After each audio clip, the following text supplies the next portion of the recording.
यहाँ एक त्रासदी है जो मैं बार बार देखता हूँ।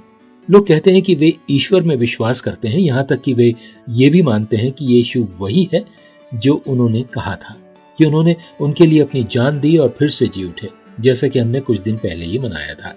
और फिर भी अंदर एक गहरा खालीपन है, कुछ कमी है।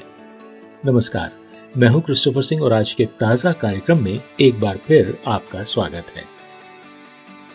टोकिची इशी जापान के सबसे खूंखार और क्रूर अपराधियों में से एक था।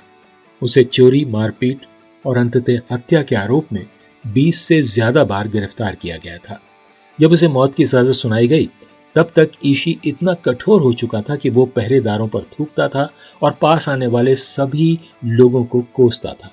बाद में उसने स्वीकार किया कि उसे एक कुचलने वाला खालीपन, अपनी छाती पर एक बोझ महसूस हो रहा था जिससे वो बच नहीं सकता था। लेकिन जेल में उसे एक बाइबल दी गई। क्रूस पर से यीशु के ये शब्द, हे पिता, उन्हें क्षमा कर, उसके दिल को छू गए। मैं रुक गया, उसने लिखा, जैसे 5 इंच की कील से छुरा घोंपा गया हो। अनुग्रह से अभिभूत होकर उसने पश्चाताप किया और अपना जीवन मसीह को समर्पित कर दिया। खालीपन दूर हो गया था। इशी शांत और दयालु हो गया और साथी कैदियों की सेवा करने लगा और 1918 में खुशी के साथ अपनी मृत्यु का सामना किया, क्योंकि वो मसीह में अपने अस्तित्व के सत्य को जानकर रूपांतरित हो गया था।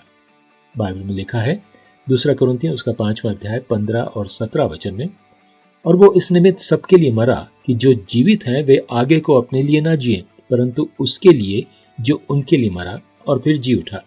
तो यदि कोई मसीह में है तो वो नई सृष्टि है। पुरानी बातें बीत गई हैं, देखो वे सब नई हो गई। आपके बारे में, यीशु में सचमुच विश्वास करने वाले किसी भी व्यक्ति के बारे में सच्चाई ये है कि आपकी पहचान उसी में है। इशी की तरह आप सचमुच एक नए व्यक्ति हैं। सब कुछ पुराना बीत चुका है और सब कुछ नया हो गया है।